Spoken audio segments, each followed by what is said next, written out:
I dërguari i posaçëm i ish presidentit amerikan Donald Trump për dialogun në Kosovë-Serbi, Richard Grenell, ka reaguar ashpër ndaj sistemit të drejtësisë evropiane dhe mënyrës se si po trajtohet rasti i ish presidentit të Kosovës Hashim Thaçi në Hag. Në një postim në platformën X, ish Twitter, Grenell ka kritikuar zgjatjen e paraburgimit të Thaçit për 5 vjet, pa nisjen e plotë të gjykimit duke i quajtur këtë shembull të dështimit të sistemit evropian. Ka shumë arsye pse Europa po dështon, por një shembull është numri i madh i politikanëve evropian që heshtin rehat për Hagën, që mban një president shteti në burg për 5 vjet pa gjyq, dhe pastaj gjyqi zgjat edhe më shumë vite, ka shkruar ai. Grenell shtoi se sistemi evropian është brutal, arkaik dhe i drejtuar nga elitat, duke theksuar se kjo nuk është drejtësi dhe se askush nuk duhet të marrë më kur këshilla gjyqësore nga europianët.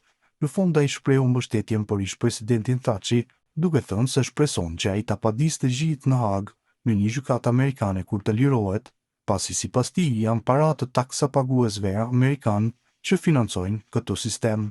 Në një prononcim për Bota Sot foli Gazmend Halila, i cili tha se takimi në fjalë nuk ishte rastësi. Sipas tij, takimi Limaj Abdigjiku ishte përgatitur dhe synimin ka krijimin e një boshti të ri opozitar pak para zgjedhjeve të reja. Takimi mes kryetarit të Lidhjes Demokratike të Kosovës, zotit Lumir Abdigjiku, dhe kryetarit të Nismës Social-Demokrate, zotit Fatmir Limaj, menjëherë pas dështimit të formimit të qeverisë Kurti 3 nuk është rastësi. Është e qartë se ky takim ka pasur një prapavi të përgatitur, një koordinim politik që synon të krijojë një boshtë të ri opozitar në prag të zgjedhjeve të mundshme të jashtëzakonshme.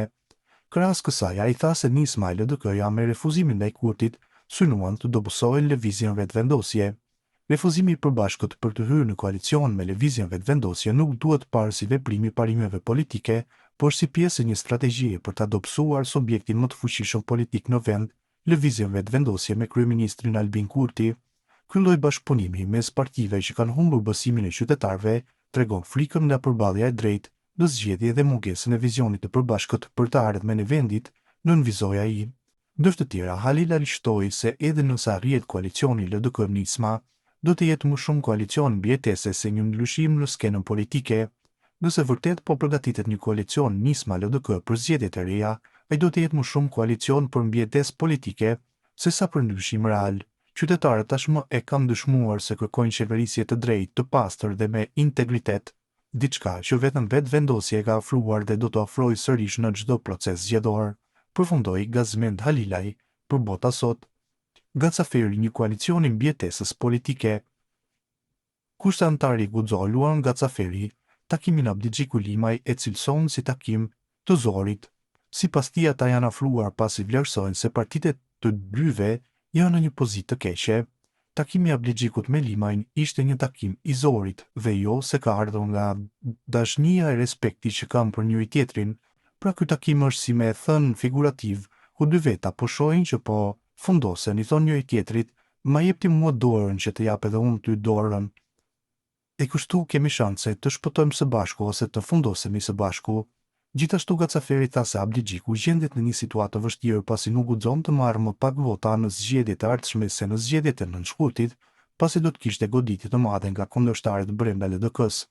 Abdigjiku edhe me Dreshin do bëj koalicione marrëveshje vetëm ta ruaj rezultatin e zgjedhjeve të fundit të nënshkurtit të këtij viti, sepse nëse nuk arrin ta mbajë atë rezultat, është i mbaruar, por edhe i coptuar nga kundërshtarët e vet brenda LDK-s, që janë duke e pritur në njërin këmbë këtë ditë. Pra çdo rezultat më i keq se në zgjedhjet e fundit për zotin Abdigjiku është fundi i tij politik si kryetari i LDK-s, por edhe jo vetëm, shpjegoi ai, ndërsa për Limajin tha se i duhet përmbjetes një koalicion me Nismën, pasi nuk ka shans të kaloj pragun kjo parti e vetme. Si përfundim tha se ky do të jetë një koalicion i mbjetesës, kurse për Limajin dihet botërisht që e ka për ekzistenca po thëndryshe për mbjetes, sepse ai e di që nuk ka asnjë shans qoftë edhe teorik të mbjetojë ose të kalojë 5% nëse shkoni vetëm në zgjedhje, pra nuk e kalon pragun elektoral të vendosur të 5%-it. Prandaj ju ka bashkuar Abdigjikut sepse me Ramushin e ka dhirë punën. Prandaj, për bindjen time kjo marrëveshje është 100% e zorit, pra një koalicion i mbjetesës politike si për Abdigjikun e si për Limajin, dhe nuk është asgjë tjetër, përmbylli Luan Gacaferi për Bota Sot.